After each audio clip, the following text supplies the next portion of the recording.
Mereka bilang, impian saya terlalu besar. Saya bilang, Tuhan saya lebih besar. Keyakinan yang kuat pada Tuhan memberi kita keberanian untuk bermimpi besar dan mengejar impian tersebut tanpa ragu. Tidak ada yang tidak mungkin selama kita percaya dan berusaha dengan segenap hati. Tuhan selalu bersama kita, membantu mewujudkan impian-impian yang tampak mustahil bagi orang lain. Assalamualaikum. Nama saya Khairul. Saya actually asal daripada Rawang.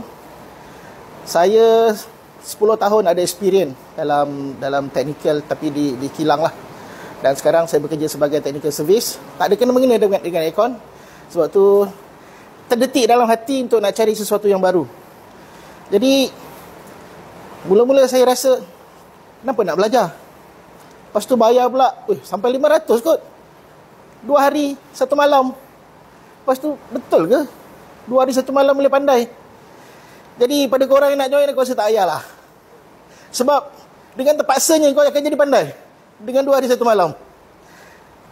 Jadi, itulah. Cikgu pun asyik kenakan orang je. 1 hari, tak tahu berapa ribu kali lah disebut nama.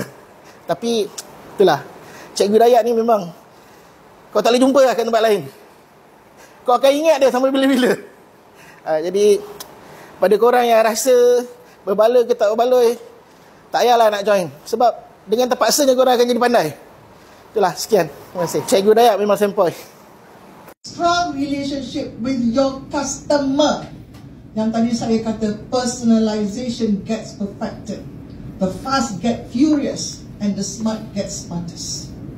Mustahak kita faham.